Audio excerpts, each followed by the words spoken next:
1 Chronicles 8 through 10.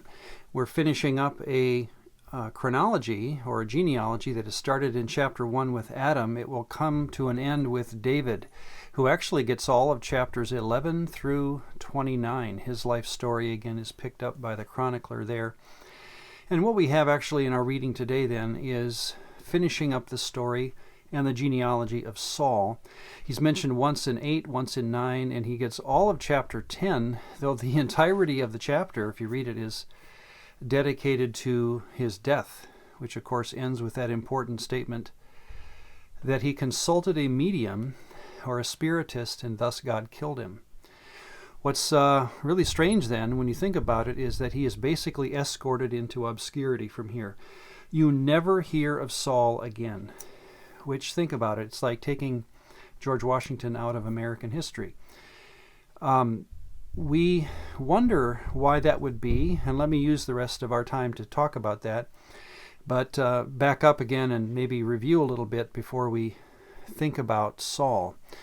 What was the benefit of being in this family of Abraham?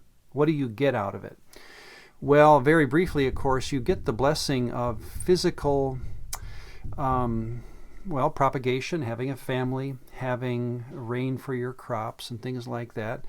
In a world that was very dependent on territory, having a peaceful homeland was a huge privilege, and that again was the benefit of being part of this family. But notice in all of this, there is no guarantee that a person would be considered righteous just because they were in this family. That is because righteousness only comes, as we've learned, by intentional, internal, individual trust, loyalty, aman, toward Yahweh. Speaking of being righteous, we've also met people who are outside the family, who are not part of the family line, but were considered righteous. In fact, let's use the example of our book of Ruth that we saw. Ruth and Orpah, they were both Moabite women who married into an Israelite family who had been sojourning in Moab.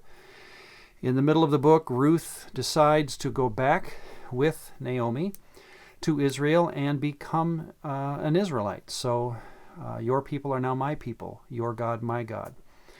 Orpah, let's presume the best of Orpah. She decides to stay in Moab, but let's presume with Ruth, and this could have easily happened, that she and both of these women became worshipers of Yahweh, which of course meant that they stopped worshiping the gods of Moab.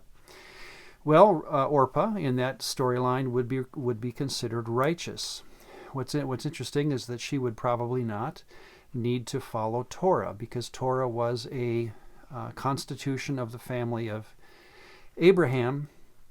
So I don't see in that story Orpah coming to Israel during feast seasons or even bringing sacrifices to the tabernacle and so forth. She would live as a Gentile, righteous, but not part of this family. All right, but back to Saul. That really introduces to us another part of this story. And let me recommend, by use of a dotted line, where Saul fits in here. It was always possible for a member of Abraham's family to step away from the family in terms of which deity they followed. And of course, the opposite of righteous is the word wicked. That is not a behavioral term, that's a stative term. It defines a person who is worshiping another deity.